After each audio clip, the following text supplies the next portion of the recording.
পবিত্র মক্কা নগরীতে ভোরের শান্ত আকাশে হঠাৎই ধরা দিয়েছে এক বিস্ময়কর দৃশ্য। কাবা শরীফের ঠিক উপরে নেমে এলো চাঁদ, যেন আসমান থেকে নূরের আলো নেমে এসেছিল আল্লাহর ঘরে। তবে কি পৃথিবীর বয়স শেষের পথে?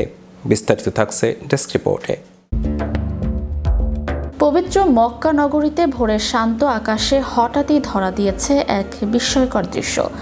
কাবা শরীফের ঠিক উপরে নেমে এলো চাঁদ, যেন আসমান থেকে নূরের আলো নেমে এসেছিল আল্লাহর ঘরে।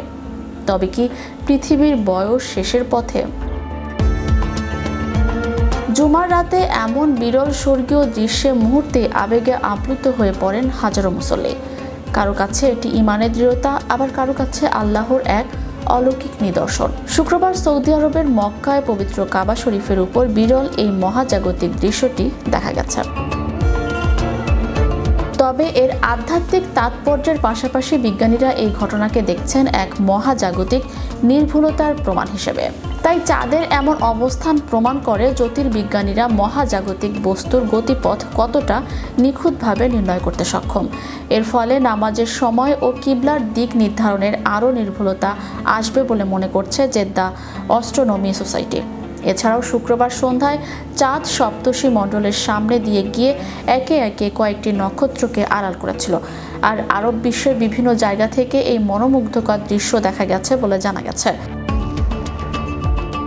পবিত্র কাবা শরীফে উপস্থিত হাজার হাজার মুসল্লির জন্য এই দৃশ্য ছিল এক অনন্য ও স্মরণীয় অভিজ্ঞতা। যদিও অনেকে একে কিয়ামতের আলামত বলেও মনে করেছেন, যদিও এমনটার কোনো সত্যতা পাওয়া যায়নি। ইসলামের ইতিহাসে জ্যোতির্বিদ্যা সবসময় একটি গুরুত্বপূর্ণ অধ্যায়।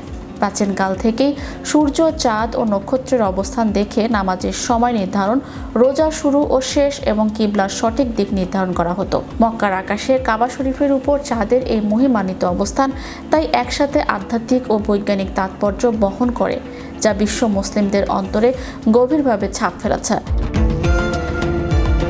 হাজারো মুসল্লির চোখের সামনে প্রকৃতির এই মহিমান্বিত আয়োজন যেন আরও একবার ঘোষণা করল আল্লাহর নিদর্শন সর্বদাই জীবন্ত ও অনন্ত। Magic Bangla TV news desk.